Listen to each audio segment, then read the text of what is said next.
Good evening, everyone, and welcome to our Wednesday, March the 5th, North Middlesex Council meeting. Welcome to everyone. Call the meeting to order. Roll call, we are missing one counselor, and I want to at this time congratulate Sarah and Brad on the arrival of their baby girl, and everybody's doing fine, so congratulations to them. Disclosure of pecuniary interest. Your worship, Councillor Nerda has submitted a conflict of interest with item 4.1, which is the planning item for 237, 241 Parkville Main Road Street, as she's a tenant. Okay, thank you. If there's any other, please contact the clerk. Minutes of the previous meeting from February 19th. Any errors or omission or business arising? Seeing none, moved by Councillor Daigle, seconded by Councillor Irwin. All in favor? Carried. Thank you. I need a motion. Do we need a motion to go into committee of adjustment? Yeah, we do. To adjourn the regular meeting and to go into committee of adjustment. Moved by Councillor Daigle, seconded by Deputy Mayor Hodgins. All in favor? Carried. Our first item is that public notice of public meeting to consider application minor variance located at 237 to 241 Park Hill Main Street. And do we have the applicant here? Would you want to come up here to the?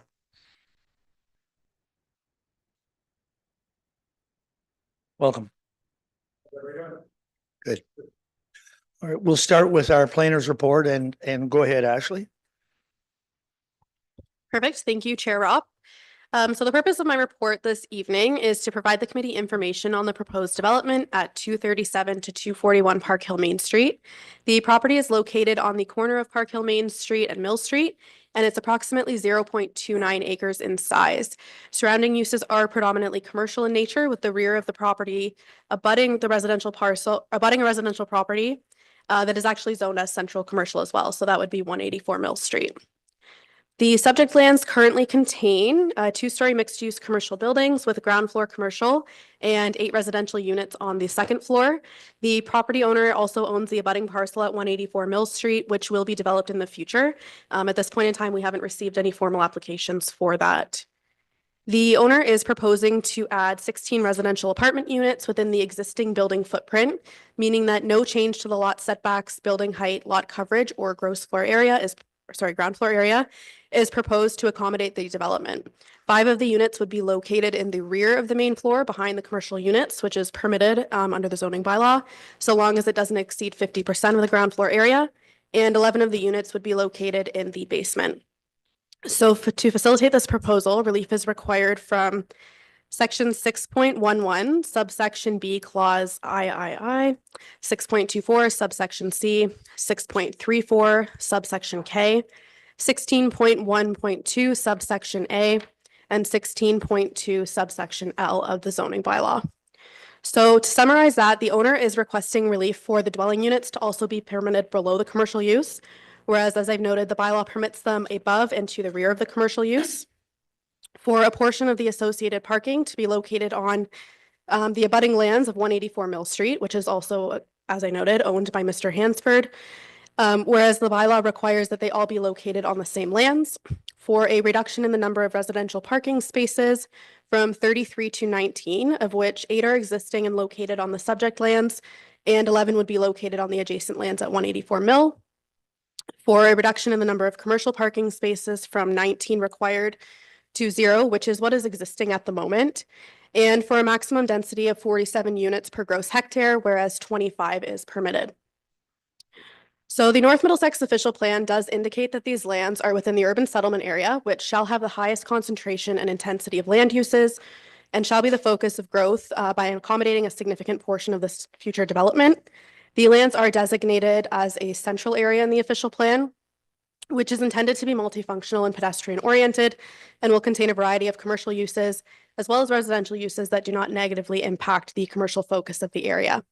The official plan also requires adequate off-street parking to be provided, and this is encouraged to be provided on site, but that does provide provisions for the municipality to enter into a cash in lieu of parking agreement if they wish. And all development applications in the central area require site plan control approval. So we haven't received a submission for site plan control to date, but that will be forthcoming. So the subject lands are zoned central commercial C1, so that does permit for a variety of commercial uses, again, as well as the residential above a permitted commercial use and in the rear of the main floor. The application was circulated to the required agencies and property owners in accordance with the requirements of the Planning Act, and they are outlined in greater detail in my report, but I will just summarize them for you. So the Asaba Bayfield Conservation Authority noted no concerns with this proposed minor variance, but they would like to be involved in future commenting opportunities for the site plan as well as for the future development of 184 Mill Street. Canada Post is satisfied that the project adheres to their multi-unit policy. The Middlesex County engineer did note concerns about the significant parking reduction in required parking spaces, especially given limited on-street parking and winter overnight parking restrictions. The chief building official did find this rezoning application premature and noted detailed plans from a qualified designer are yet to be reviewed and structural feasibility remains uncertain. The fire chief has raised concerns due to past fire code compliance issues, emphasizing the need for a site visit before the project proceeds. The Director of Infrastructure and Operations does not support the deficient parking proposal, warning that incorporating adjacent parcels without merging them could cause future complications, which I do understand the owner has explored the option to merging, and that does create some CMHC funding constraints in terms of receiving funding for affordable units. And we did receive letters of opposition by 2 residents with concerns about the ability of the existing building to structurally accommodate the proposed increase in units, the safety of staff and customers during construction, maintenance of the historical facade, fire and safety egress, insufficient parking, increased density, and the maintenance of the commercial streetscape. So based on the comments we have received to date, staff are of the opinion that a deferral is necessary until additional information can be provided. And most importantly, that a site visit with the chief building official and fire chief be arranged before it comes back for council. So for the reasons outlined in greater detail in my report, we are recommending deferral, and the applicant and his agent are here to speak as well. Okay, thank you, Ashley. At this time, your comments? Would you like to? Yeah. Just, yeah. There you go. It's John Barnett here, as agent for the applicant. We with Ashley's input, we also wanted to defer this application given the amount of feedback that we received shortly before the meeting. We obviously want councilors to have all the information in front of them, the opportunity to respond to a lot of the feedback that we did receive. I think part of what does make this a little more look more significant than a minor variance is that we're asking for a lot of things that will be alleviated when 184 Mill Street is developed down the road. And we have already registered an easement for parking, which will stay even if 184 Mill Street doesn't get developed. There will be it was up to 18 parking spaces that we've been able to dedicate to this building, so it does take care of a big chunk of that issue. And there'll be much more parking available with this easement than there has been previously with this property.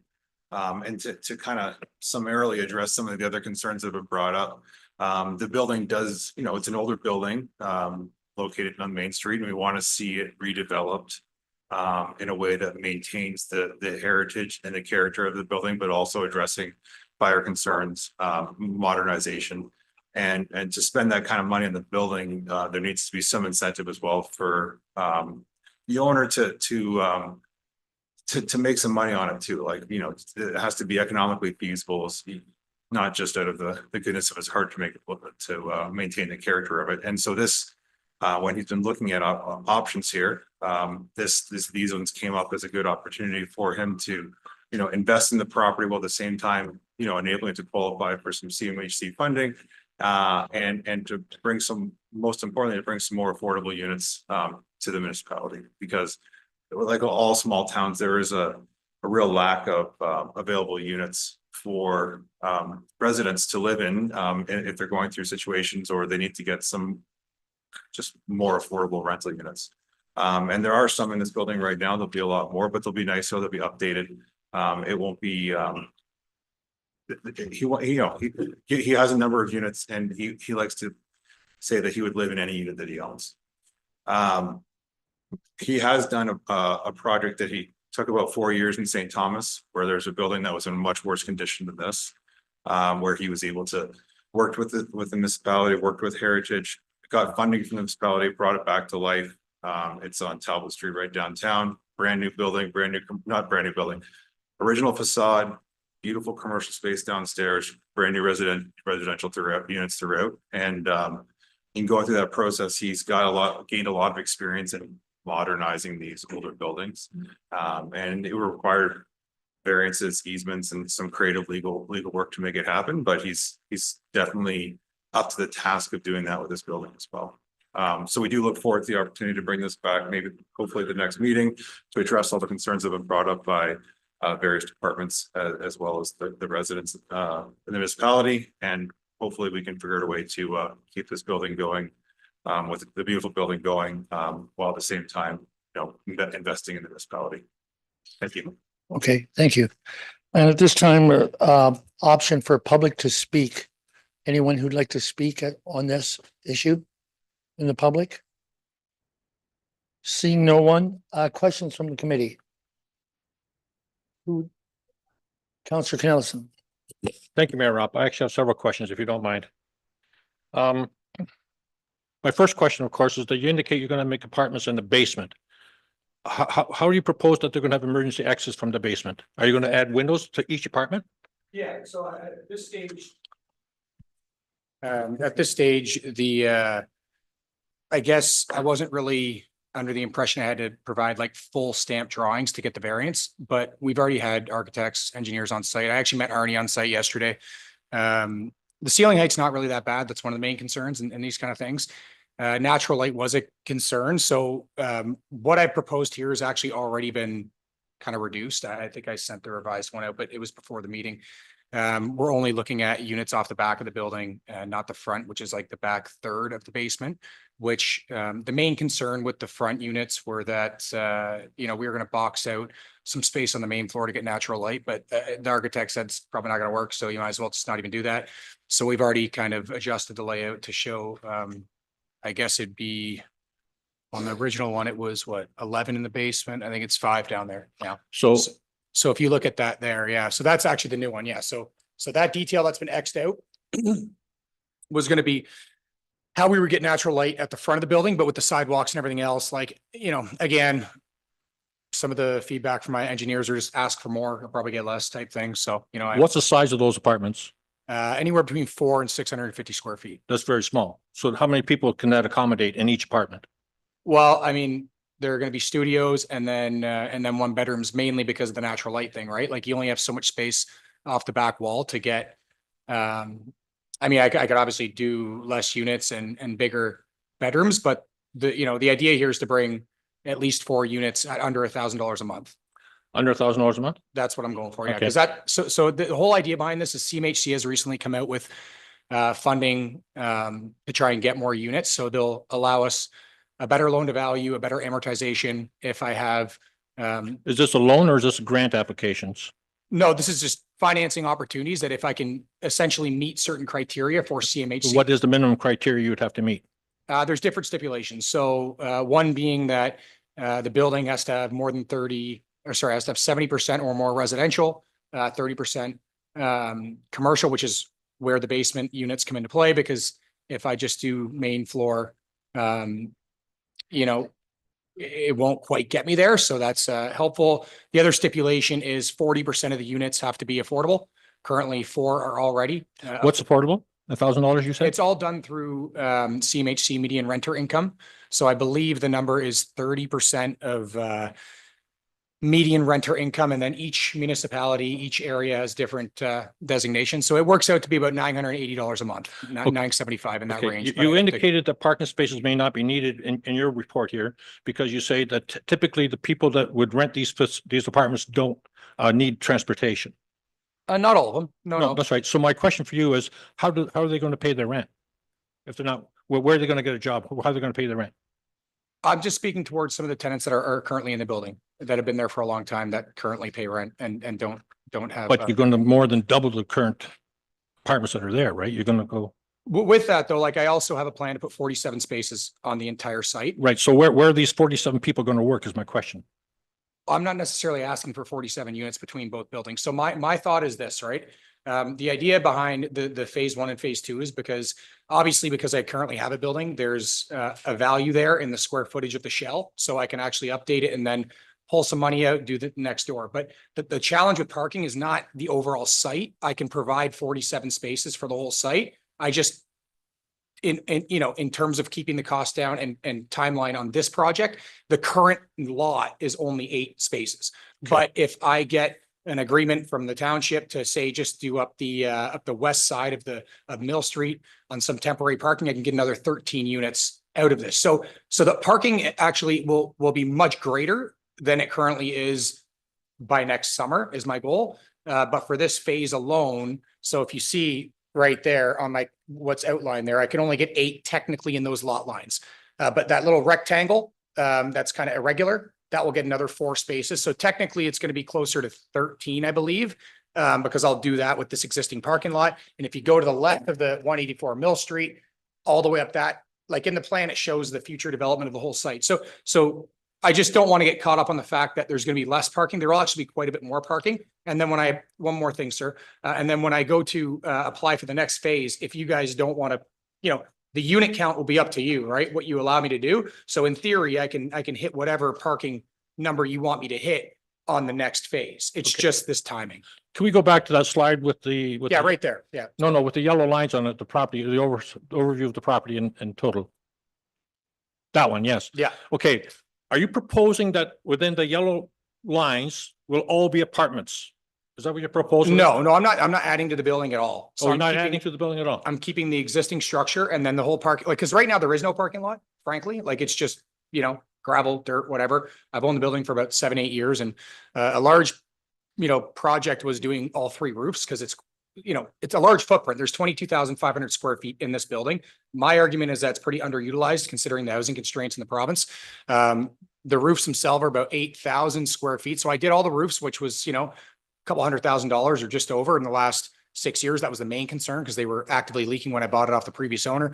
I've done some brick repointing and stuff like that. But if I can address, if I get this pushed through, it'll give me the necessary density to get the funding required to maybe strap the back of the building in steel, address some of the brick decay, and all these things that are just, I think they were in 1860 or 1870, these buildings are built. They need some substantial, money thrown at them if I want to make it extremely, modernized. And then in that, getting some security access on the doors and automatic lighting in the hallways, just all this stuff that I've, got plans for. But again, it's the parking lot, all this stuff is a few $100,000 or more. And it's hard to do that without being able to, I don't know how much everyone's familiar here with commercial financing, but it's strictly based off of income, right? Okay. So I just have one final question for you. Yep. And again, my concern is that will you be importing tenants to this development from other communities?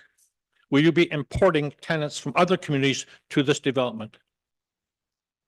When you say importing, you mean like people from outside our community will be renting? Like, we don't know where the tenants are going to be coming from, but I suspect that a lot of them will be local.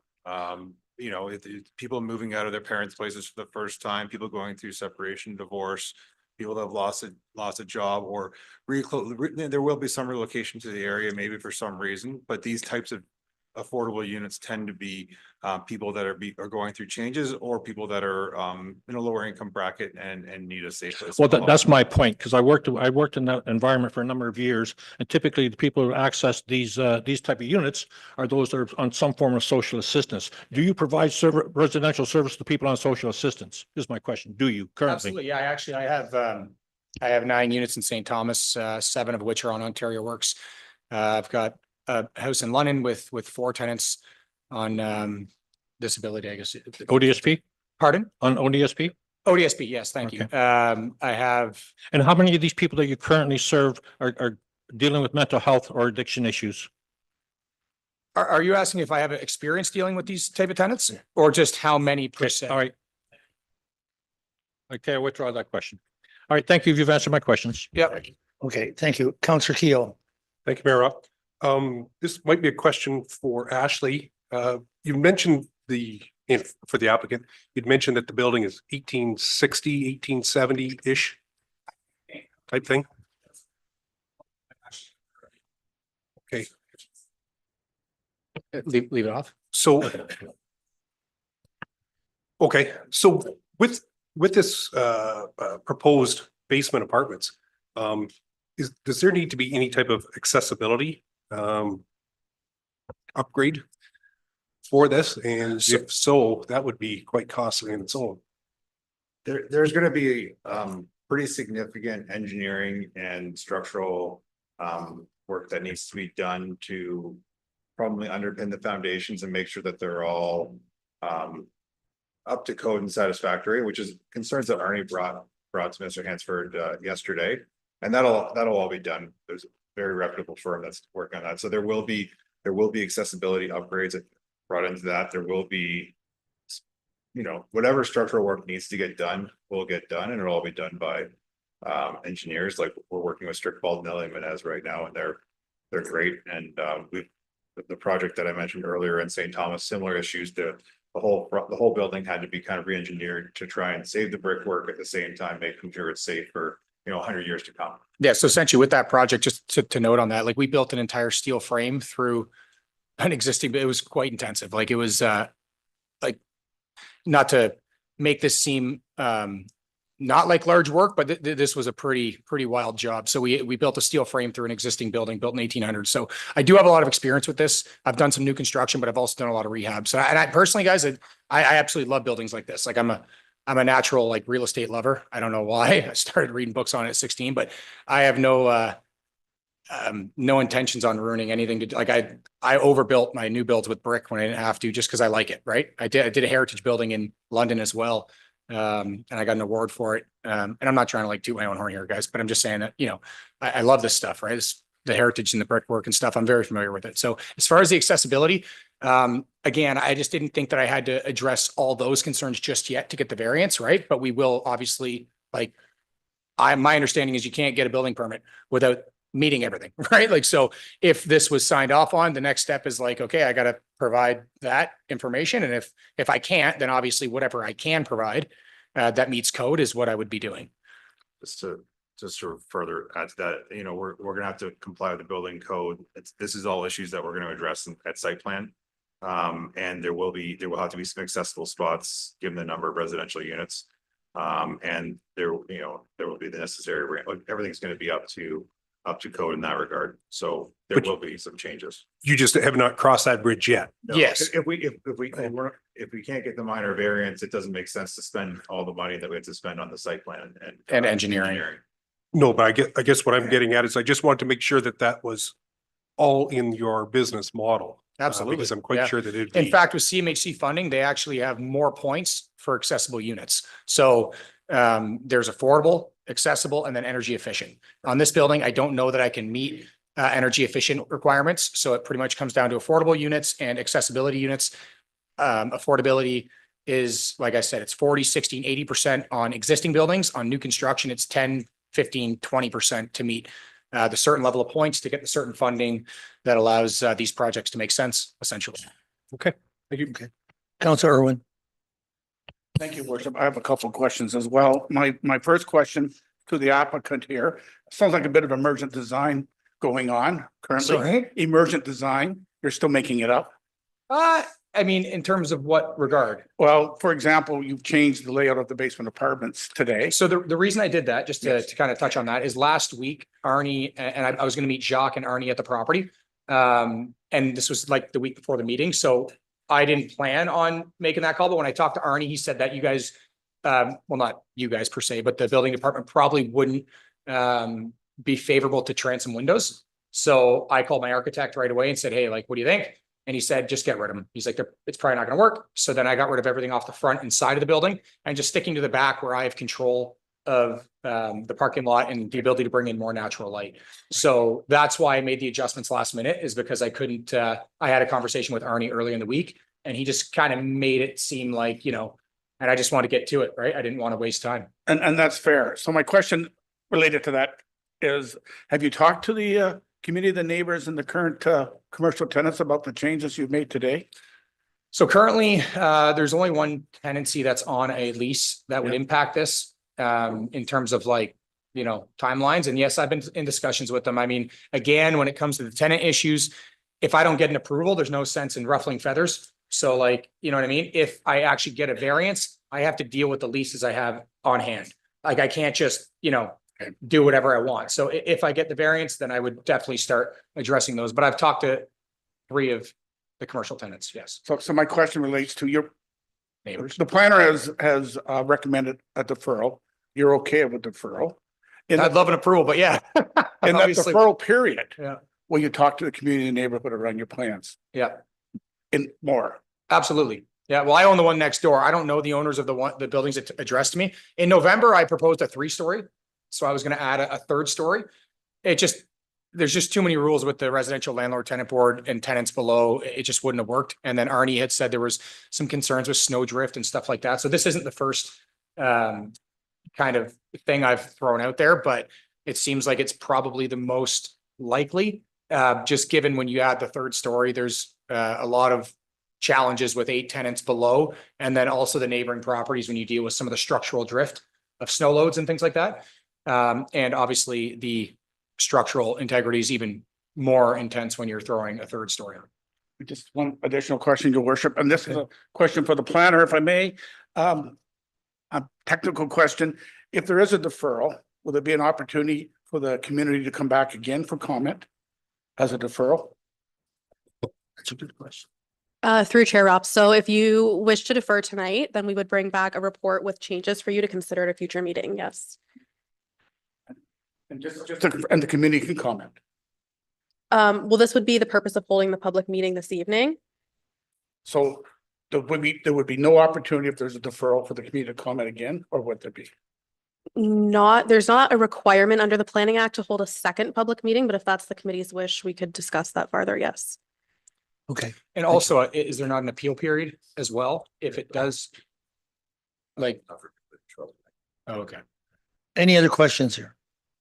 On the committee? Okay, one more. The current residents that are living there now, if you do the renovations, where will they go?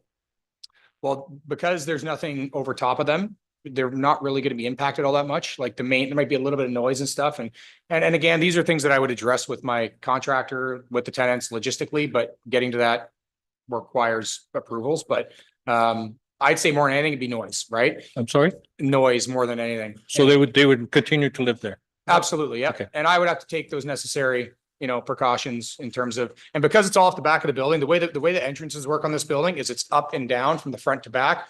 The one in the corner has a side entrance and a front entrance. So I don't think the side building would be impacted that much. The back 2 buildings, maybe at certain points in construction, we just have to, communicate certain things, like if we have machinery in, but they could use the front entrance. Okay, thank you. Okay, thank you. And I think we've debated enough. I would just make a comment that I think what everybody's and what Councillor Irwin was getting at, that there's an essential service in your building. That is a business there that's essential to the community, and which I'm sure you're aware of. And I think there is a concern of impact to that business that's going on. The Second Blessings is a very important thing in our community. I think that's just something to keep aware of. But go. Well, I've been in discussions with them, and I do have solutions for that business in the short term while we're in there. And I've already talked to Marisha about, in phase 2, getting them more space if they need it. And like when the space next door came up for rent, like not to, how do I say this, like in a respectful way, like per square foot rent cost is about as low as it gets, right? Like I've really worked with them on that to allow them to operate their business. No, it's excellent. Yeah. I wasn't throwing a dart at anybody. I just want to say that I know it's an important part of the community, and just and that's the one mention thing that I really have to really make it amends with on this whole thing, right? The other 3 are like, the leases are up for renewal, and I've already talked to them about certain things, and Okay. But definitely that's the main concern for me as well, is making sure that they're content and happy with whatever happens. Okay, thank you. So we have a recommendation to defer this application. Moved by Councillor Irwin. I'd like to address the recommendation, your worship, and instead of a deferral, I'd like to ask for a second public meeting. It would give an opportunity for the community to further consider and bring comment, and to give an opportunity for the applicant to address the issues we discussed tonight, so that everyone can speak. Okay, And I- so and I- a deferral, but with that condition. Second public meeting. Okay, is there a seconder for that? Counselor Daigle. In favor of that, with that change? Moved. Carried. Thank you. Thank you, gentlemen. Thank you very much. We need to adjourn the Committee of Adjustment and to convene as a public meeting under the Planning Act, moved by Deputy Mayor Hodgins, seconded by Counselor Daigle. All in favor? Carried. Thank you. The next one is a public meeting and is the applicant coming forward? This is for consideration of application ZBA 2025 located at 10040 Petty Street. John, are you coming up or are you? It's up to you. You need the exercise, right? You need the exercise. All right. Go ahead, Ashley. Thank you, Mayor Ropp. I believe the agent is also online as well, if you have any additional Oh, okay. questions for them. So the subject lands have a municipal address of 10040 Petty Street, which is County Road number 19, and it's located east of Poplar Hill Road on the north side of Petty Street. They are located in a prime agricultural area. So this report is regarding a zoning bylaw amendment to implement a condition of a surplus farm dwelling severance, which was conditionally approved by the committee at the last planning meeting on February 5th. So the application proposes to rezone the severed parcel of that consent from the general agricultural zone to the agricultural small holding exception zone. This will recognize the rural residential use of the land and a minimum lot area of 0.8 acres. It'll also rezone the significant woodlands portion of the property to environmental protection, just to recognize that area and ensure that it's not developed in the future. Additionally, the application will rezone the retained parcel from the general agricultural zone to general agricultural exception. This is to recognize a minimum lot area of 66.14 acres and to prohibit the establishment of new residential dwellings in accordance with the provincial planning statement, the Middlesex County official plan, and the North Middlesex official plan. So no comments were received by agencies expressing concern or by neighboring landowners. We did previously bring this application for a public meeting as noted for the consent on February 5th, and information report as well for that zoning then. And staff are satisfied that the zoning bylaw amendment is appropriate and are of the opinion that the application is consistent with the provincial planning statement and in conformity with the Middlesex County official plan and North Middlesex official plan. And I will just note this is simply to address the zoning condition of that consent, and all other conditions still apply. So I am recommending that this report be received for information and that the associated implementing bylaw be approved in principle, and we will bring the bylaw back for the first, second, and third and final reading once we have the deposited plan. Thank you. And for the applicant, John, who's speaking, you or is Paul speaking? Paul, are you with us there? Yes, sorry, can you hear me? Yeah, we can. So Okay, Ned, with your remarks? thank you. I have no remarks. I agree with the planner, Ashley, with her remarks. Thanks. I wanted to make sure I was here in case council had any questions, but my two matters are relative formalities. Okay, thank you. Questions from council on this? No questions? We have a recommendation in front of us. Moved by Councilor Keogh, seconded by Councilor Daigle. All in favor? Carried. Thank you. Thanks, John. All right, next one is a notice of public meeting to consider application ZBA 3/2025 located at 3511 Elginfield Road, and that is H&E Kennis. And Paul is with us for this one as well, I believe, correct?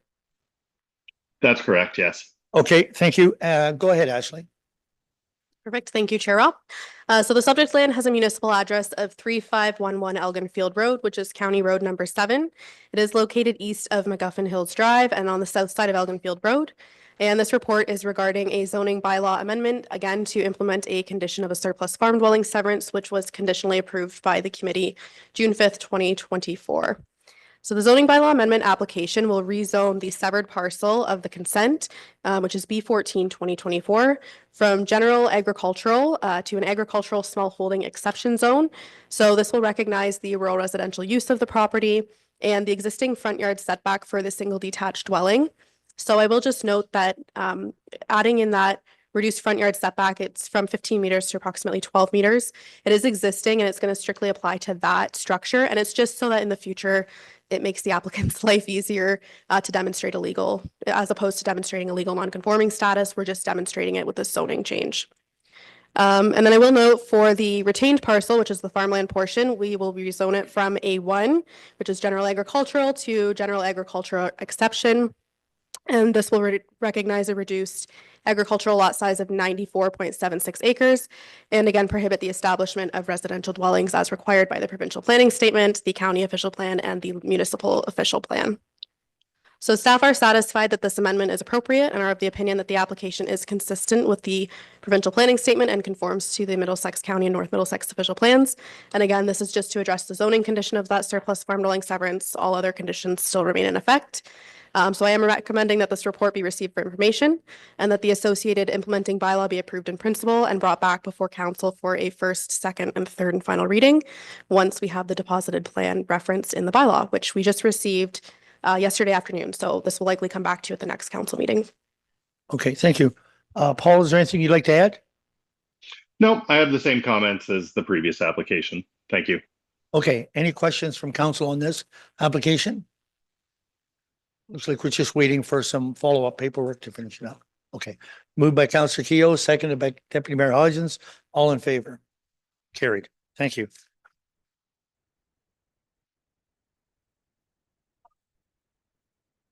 Our next item is Carolyn, I believe that's yours. That is on the purchase and sale agreement of Prince William Street.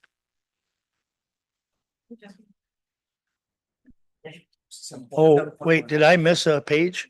A whole page? Good job though, wasn't it? I did well. I guess I've been here too early, sorry. All right, yeah. I'll catch up yet. Sorry. What is our next one? Sorry, get in front of me. Oh, yeah. Okay, here we go. It's Department of, oh, yes. I'm sorry, Abby. Official plan review, and the timelines. Go ahead. Thank you, Mayor Rob.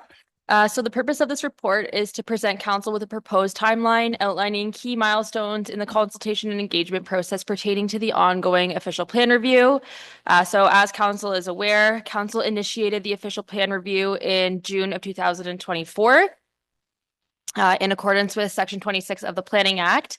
But progress was briefly paused due to the introduction of the new provincial planning statement. Staff are now aiming to complete most of the work within the next 6 to 8 months, with a draft official plan amendment expected in the early fall and local adoption anticipated in November. So public consultation will include stakeholder workshops in the spring. And just a brief note, if council has any suggestions for like any stakeholders that we should be reaching out to participate in those, certainly send me an email or give me a call. Always open to feedback in that regard.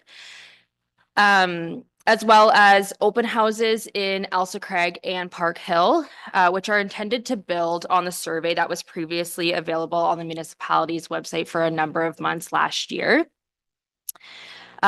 During that process, staff will also present a series of discussion papers to council throughout the spring and summer based on the key topics that were identified at the onset of the process.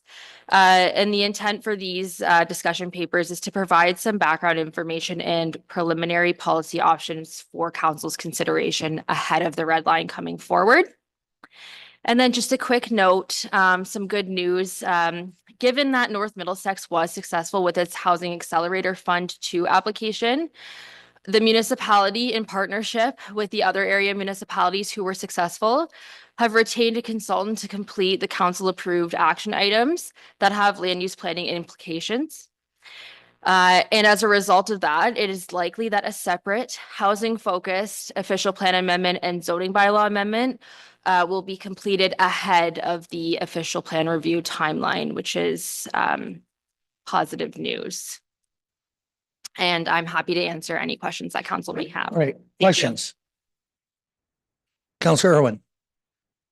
Thank you, Your Worship, and I'm really looking forward to seeing this project move forward again. My question is relation to the survey last year. Since it's been a pause in the process, should we not reissue that survey? What was the survey results? I don't seem to have them. Was it well, was there a lot of respondents, or should we be reissuing that survey? We can certainly reissue the survey, and I'm happy to follow up in terms of like the number of respondents and all of that stuff. It might be worthwhile to reissue it, just given the fact that we do have a new provincial planning statement. And I can certainly work on that. It should be a easy process to get it back online for the next couple of months at least. if that's Okay, possible. yeah, I think that's a great idea, especially after today and listening to some of the changes that are happening. There's some pretty substantial changes, so. Councillor Cornelison, I think you had your hand up. I do. Thank you, Mayor Rob. Actually, my question for you is, you make reference here to the project team. What's that composed of? Who's in that? Who's on that team? So myself and then members of senior staff. Any council members on it? Okay.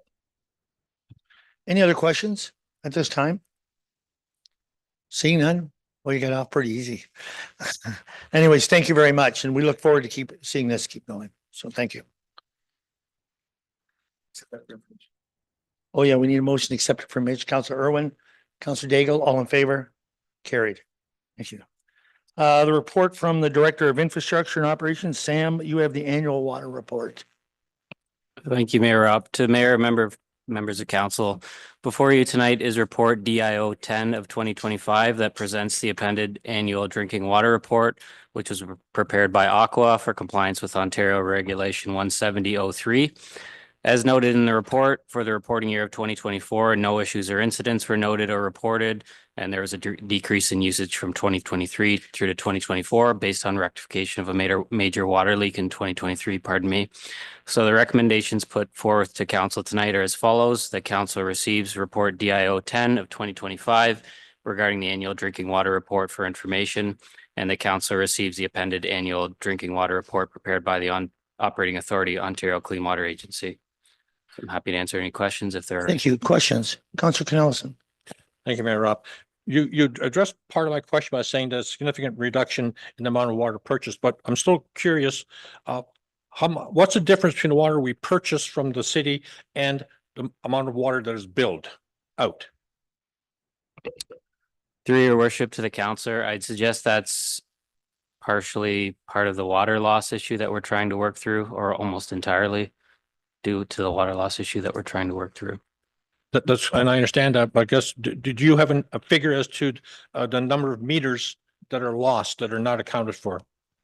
Through your worship to the councillor, not an exact figure, but in last year, which we're working through the billing cycles here, it was upwards of 50%. Wow, that's significant. Thank you. And some of that is going to be, staff's been working hard on. I look forward to when we get an updated report on it. Go ahead, Sam. Yeah, through your worship, I will just add in addition to that, that is correct. Staff have been working very hard on it. There are a lot of great strides that have been made so far. I think we've found a lot of the issues that we didn't know what they were, and we know what they are now, and we kind of have an action plan forward. So certainly sometime in the near future, we'll be bringing an update in regards to water loss forward.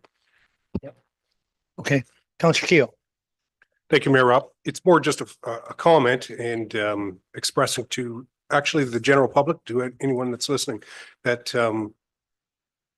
right now, of course, ground is saturated with water and a lot of water running with the winter melt and that kind of thing.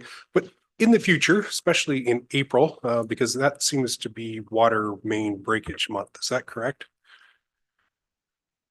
I just would like to maybe pass on that people be vigilant that if they see water gurgling out of the ground, perhaps call Aqua, because it could very well be a broken water main in a rural setting that isn't normally visible.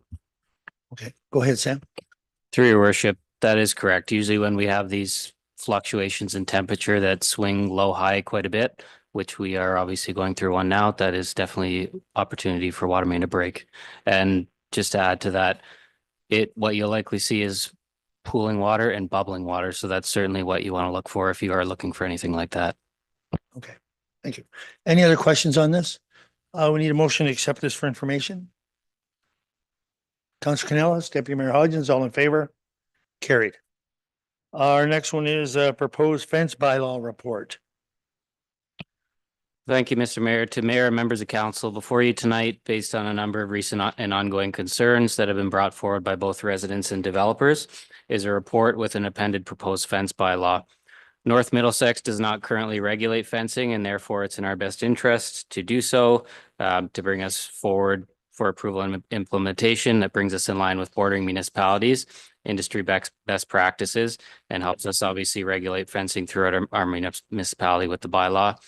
Staff has prepared this bylaw that looks to establish clear guidelines for fence height, materials, and design, ensure public safety for restricting fencing materials and placement locations, provide a framework for dispute resolution and regarding boundary fences, enhance neighborhood aesthetics and property values where possible, and align with development and zoning regulations and principles, again, where possible.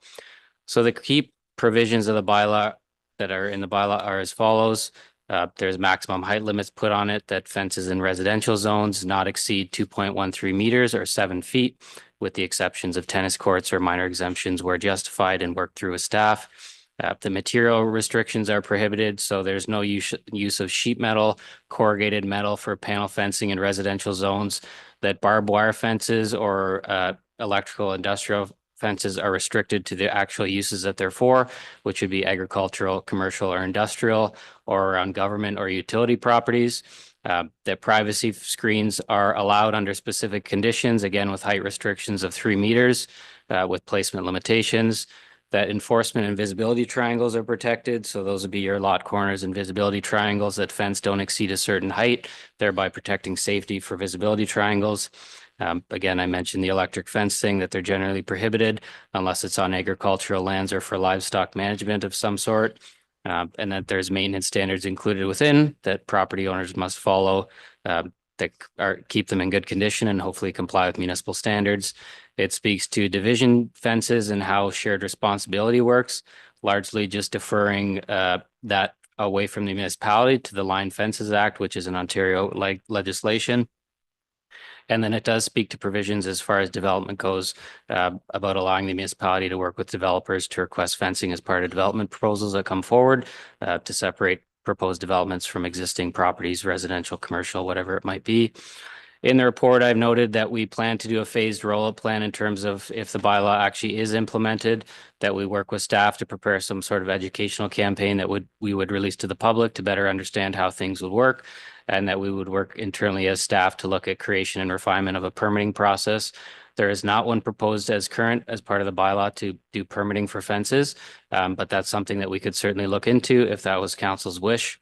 So the recommendations put forward tonight as part of this report with the appended bylaw are that council receives report DIO 11 of 2025 regarding the proposed fence bylaw report for information, that council adopt the proposed fence bylaw as attached, and that staff be authorized to directed to do all things necessary to give effect to these resolutions. Questions from council on this? Councilor Irwin. Through your worship, thank you very much. My question on the permit was answered, but I have an additional question. Those communities that require permits usually require a survey too. Is there any consideration of a survey as part of the, or in future at least? Through your worship to the council, the way the bylaw is written as it currently stands is it defers almost all resident related issues or complaints to the Line Fences Act and leaves us out of it. So certainly it would be something that would be required under the Line Fences Act, but it's not something that we're explicitly asking for as part of the bylaw. And again, you're correct that the plan is that no permitting process at this time, but it's certainly something that we could look at. Councilor Cornelison. Thank you. And I'm not sure if I'm expanding on Councilor Irwin's question, Sam, but when looking through that, the location of the fence, like, is it on the property line? Is it on one property? Is it on the other property? And depending on who puts it up, like how do the access repairs to it? Would that need to be included in this bylaw? Through your worship to the councillor, again, what the bylaw has been written so far is that the municipality is removed from all of that and that those owners must follow the Line Fences Act. So that just generally leaves us out of that. And for any owners that need to do any of that, processes for splitting cost, arbitration, anything just follows the Line Fences Act and has nothing to do with us. Okay, thank you. Okay. No other questions? So I do have a question, since this is a new bylaw and it's one that needs to be, the public needs to be aware of. Will this go on the website? This bylaw, once it's inflicted? Okay, thank you. If there's no other questions, we have a recommendation in front of us. Moved by Councillor Daigle, seconded by Councillor Keo, all in favor? Carried. Thank you. Thanks, Eric.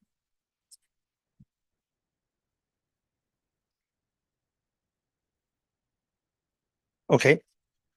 So we're going to jump ahead to 7.4, a report from Brandon, and that is on economic development and community services. That's the Mud Creek. So Mayor Ropp, members of council, the agreement you have in front of you is the proposed Mud Creek Bluegrass Festival agreement. Last year, we just went through a basic rental contract with them with some certain stipulations in that rental contract to see how their first year went. With success of their first year, and it kind of looks like the next 5 years will be a go for them for a successful event. We are looking to enter into a formal lease agreement with them. Some special items on this, items 22 through 24 speak to the festival, perhaps putting up a shed at some point for storage for their facility. Should they choose to do that, that would become municipal ownership of the shed. However, all maintenance for the shed, as well as the cost for insurance in terms of contents, would be at the responsibility of the group. And the municipality acknowledges that as long as the festival is still in existence, the festival shall have exclusive right. The other items on this are speaking to fees received from the festival. So with last meeting, us creating a fund for West Williams and Ken Vernon Park, the festival is looking to collect fees for their trailers that utilize electricity and remit those fees to the municipality, as well as any campers who show up early. So currently, if you buy a weekend pass, I believe you get to show up Thursday night and you're there for the weekend. Some trailers coming from the state side show up as early as Tuesday. They pay an early fee and they would be remitting that to the municipality to this account as well. So those items are outside of our standard agreement. So I wanted to bring them to the attention of the council. But overall, it's very similar to our Parkdale Fair agreement. So. Okay, questions from council? Councillor Ellison. Thank you, Mayor Ropp. Brendan, the only question I have in looking through your document was that in the event that there's, it can be quite wet and, you know, it could rain and there could be like severe ruts created with all these trailers and traffic through the property there. Who would be responsible for fixing that? So the responsibility would be to the festival to restore the grounds as they were to when they took ownership of them. Thank you. Okay, any other questions? Councillor Daigle? Thank you. My question goes to the finance department.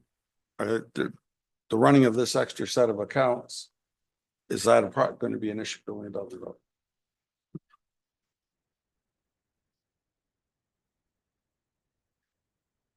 Through your honor to the counselor,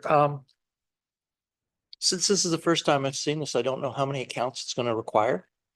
But I would suggest that it's probably minimal and that it's already something that we've done in the past. So we've been tracking this previously. So it's just a matter of making sure it's aligned to the right spot. But to your point, the more accounts you add to the general ledger, the more time it takes to find where things are hidden. Go ahead, So, Brandon. and I'll just touch on that as well. So through the mayor to the councillor, that report on the donation that came last week that was earmarked for, or council meeting that was earmarked for that fund. So that is exactly where this will go. So through our booking software, we will have a fee set up that's a variable fee, and then it will be for electricity and early camping. And then when they let us know how much it is, it will be tied to that GL and get dumped in. Okay, we're good?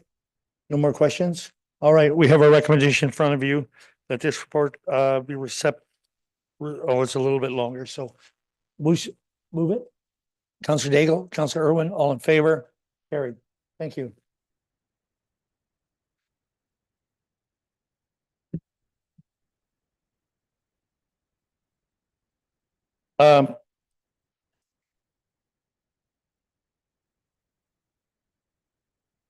Okay, we're going to back up now to Carolyn, your report on purchase and sale of Prince William Street.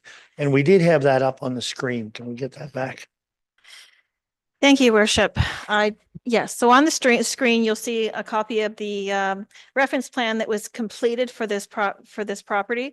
You may recall back in December, council considered this for declaration of considering this as a surplus to the needs of the municipality. Since that time, it's been advertised as well as circulated to our neighboring agencies with regard to if there is a use for the lands that needs to be needs to be kept for any needs for them as well as ourselves. No one came forward with any needs to their operation, meeting other government agencies. No one from the public spoke to any need for it for any purpose. So at this point in time, we've met all of our circulation requirements. As you know, Don and Ruth Cunningham did reach out to us, wishing to have the lands transferred to themselves as they've been using it for farming practices for a number of years. But the reason I have this on the screen is that the lands that we're talking about are part 1 and 2 on the plan on the screen. And the Cunninghams own the lands to the north of part 1 as the couple, Don and Ruth Cunningham. The lands to the south of part 2 are just owned by Don Cunningham. So the standard practice when you're transferring a road allowance to abutting property owners, that the road allowance is split in half and 50% goes to one side and 50% goes to the other if they are different owners. In this case, they are. They might be sound like the same, but they are different. So 50%, meaning part 2 goes south and 50% goes north, being part 1. So that is the way it's been set up and arranged for. And it's back to council for your consideration. The Cunninghams have paid for all costs associated with this to this point, meaning the survey costs, the legal costs, etc. So the transfer of the lands is just being as a token of $1, and unless council suggests otherwise. All right, questions? Councillor Canellison. I have a question, and perhaps one of our agricultural people can answer this question. When the railway was sold and privatized, what was the sale price of those properties? I'm just letting you know, I can't tell you that. I'm sorry, I'm not aware. I can tell you what happened in the town of Ellis Craig when that was sold. It depended on the piece of property, the value of the property. Some of it was the ravine and was the old cement bridge, and some of it was viable land within the, so some was just sold for this $1 and you paid the survey fees and everything, but there was some that did have a little bit of money attached to it. But I'm primarily interested in the agriculture area, and I think Can you help with that our one, deputy Paul? mayor may have an answer. Through you, Mr. Mayor. Yes, when the CNR line from basically Mount Carmel Road, Australia, down to number 7 highway closed in, I believe, 90 or 91. It was offered back to the farmers and in the width of say a lot 20 or something like that. It was estimated to be like 3 acres in there. And it was offered back to them for $300 an acre, $900. Got it. And if it was a separate owner on both sides of the track, the track allowance was 100 feet, so 50 feet went similar to this. 50 feet went to the person on the whatever if this person didn't want it, then this person had second choice. I had no argument. I was part of the ones that negotiated with the farmers to see if they wanted it. And there was absolutely no, everybody wanted it just like that. So they wanted to get it back in their hands. So what was the price you said? So basically, in a lot, in any given lot of 100 acres, there's 3 acres there, $300, so $900 plus lawyer cost. Plus So cost. basically $1,500 basically got you 3 acres. Okay, but, Land at that time. Yes. okay, thank you. Councillor Daigle. Thank you. And I'm also adjacent to a rail line that was closed. And in our case, CN sold it to the abutting landowner on McGuire. all the way up to the edge of Elster Craig as one piece. That person came back to all of the farms that were in between and offered your portion for, everybody paid an equal share of the survey. That was it. Okay. All right, any other questions, comments? Seeing none, we have a recommendation in front of us. You're moving the recommendation? Okay, you're gonna second it? Okay. All in favor of that? Opposed? One opposed? Okay, that is carried. Thank you. Our next, first time we get to talk to you, isn't it? Members right. of council, we're going to be nice to our member of staff from his first presentation, please. Okay, no, thank you, Matt, for coming. And this one is first time I think you're come to do a report, and we appreciate it. So go ahead. Thank you, Your Worship. This report is a summary of the bylaw enforcement calls, frequency, and general duties from the period of April 15th, 2024 to December 31st, 2024. I'm available for any questions. Questions? Councilor Canellis. Thank you, Mayor Rob. I read your report with great interest because it's been some time since we got a report from the bylaw person, and it's interesting, and thank you very much for that report. I noticed that, and I guess I'm curious, the tidy yard challenges that you face, are they primarily in town, or do you also deal with them out in the rural areas? I don't have exact figures on that. However, I would say it was primarily in town. Okay, and there seems that because I've heard from a number of people that have expressed concerns about the maintaining of the property. Some that were maybe had some excavating happen on them, others that were sold and were going to be developed but never were developed, and they're just not maintained, which doesn't seem fair to the neighbors adjacent to these properties. Can anything be done to expedite the maintenance of these properties? Who wants to answer? Alan, do you want to start on that? Your worship, I'll jump in on with that one. Okay. When it comes to expedition of the title law infractions, at the current moment, our bylaw is very permissive. So we don't even have, in the first 21 days, we have no actions besides basically informing them. The report is inclusive of some suggestions that we review those bylaws and maybe have shorter timetables. But as of right now, we cannot expedite them. Okay. Did that give you what you want? There is some discussion points in that for us to have in the future. Okay. Councilor Irwin? Thank you, Worship. So I'm looking towards the end of the report. And I gather from that, when you talk about a proactive stance in future, your first year was mostly reacting to complaints? That's correct. My first year was primarily complaint based. So that's why you may see a discrepancy in calls received from previous years. However, I would like to remind the council that I am 70% bylaw and as well as 30% corporate services. Okay. Oh, So I'm interested, your worship, to hear how you would transition to a more proactive stance in the upcoming year and in future. It would be proactive in a sense of going out on proactive patrols and noticing those tidy yard complaints first before they come, before it gets down the line several days later and a phone call is received from a resident. So it'd be proactive in door knocking, education based on our bylaw, as well as enforcement in that sense. And parking? Yes, sir. any other questions? Deputy Mayor Hodgins. Just look at your draft here, 27% of it being total animal control. Maybe it's easy for me to assume that it is barking dogs, but what all does that involve?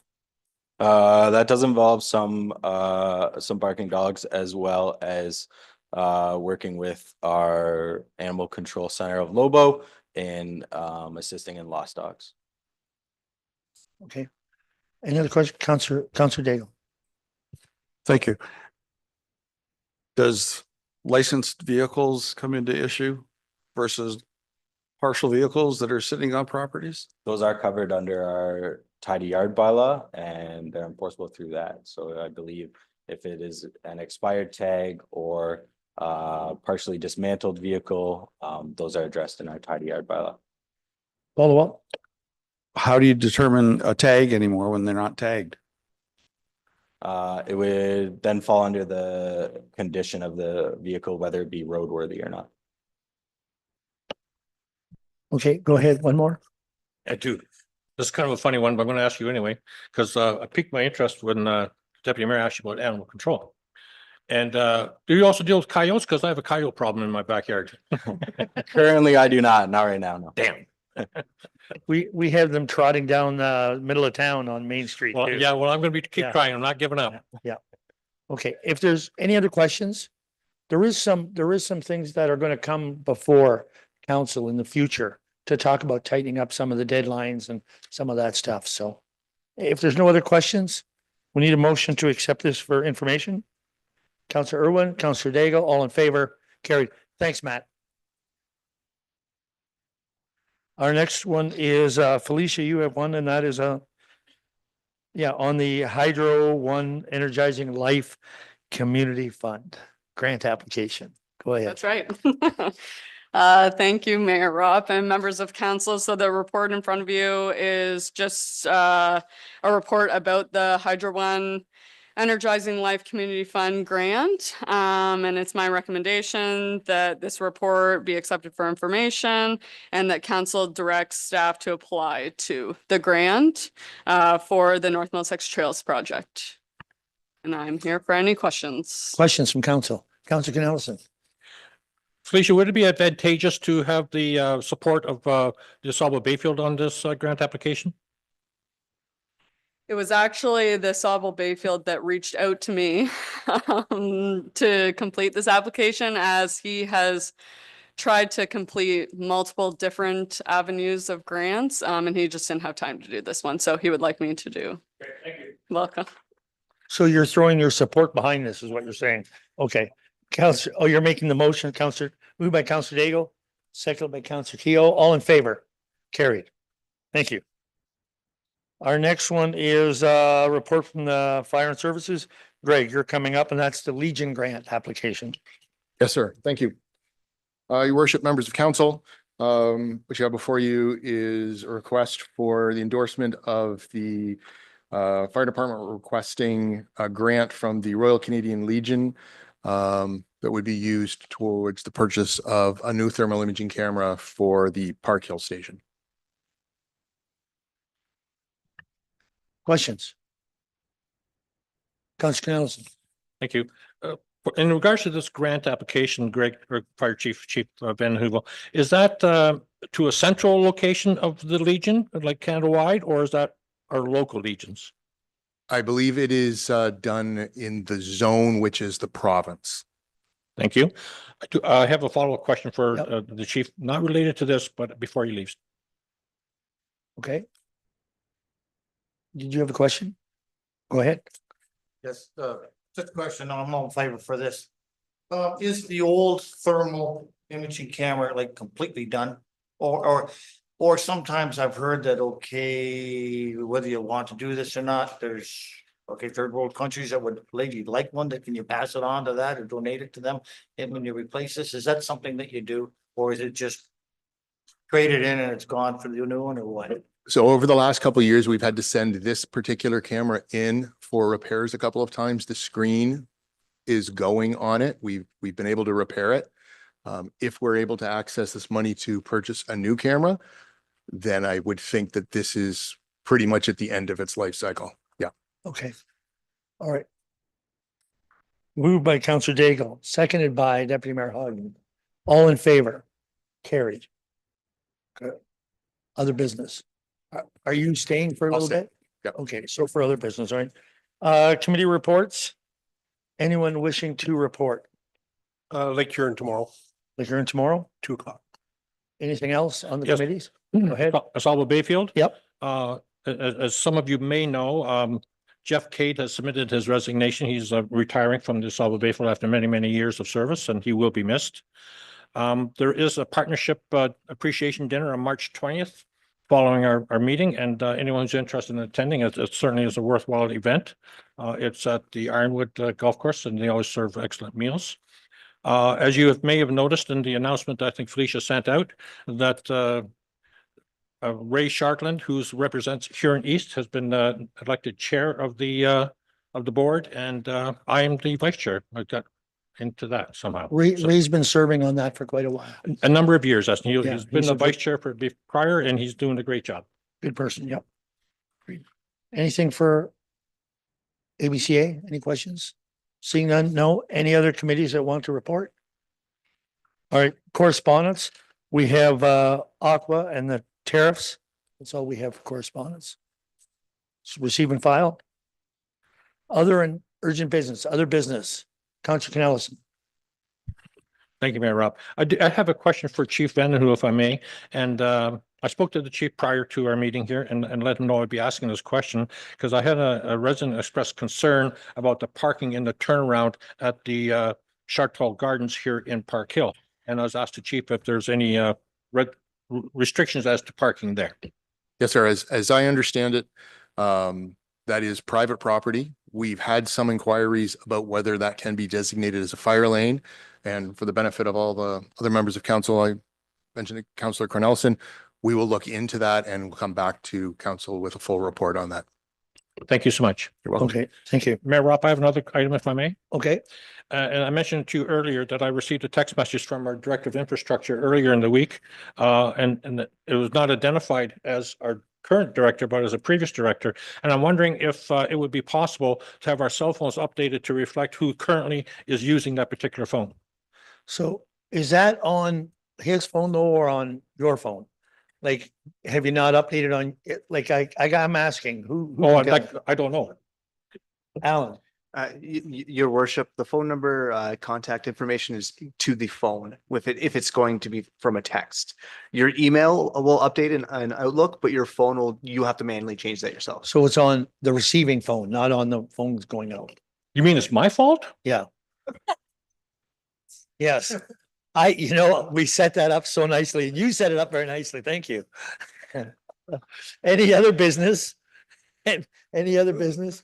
I have one item, and Sam, could you, because there was a question that came in, could you outlook what the hope is for our gravel roads here? What the plan is going for the next few days here?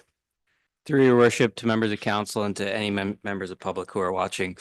Obviously, with the weather conditions that we're having, and then certainly over the next couple of days, if we do get ups and downs and even potentially snow, this might change. But currently, what Brandon, the manager of Public Works, and I have planned is that if the weather stays as it's supposed to for the next couple of days, we're planning to start grading as soon as Monday. And even if the weather goes sideways, we're still going to try and grade Monday anyway and see how it goes. And assuming it lets us, we're just going to keep grading starting Monday until it's done. Okay, thank you. Councilor Keel. Thank you, Mayor Rob. Sam, do you have priority roads or are you just going by traffic volume or the overall condition of the road? Through your worship to the councillor, I would say honestly, all of our gravel roads are in equally poor shape. We're going to have to do all of them. So where we start versus other spots, we haven't necessarily sorted out, but the plan is that we have to do all of them.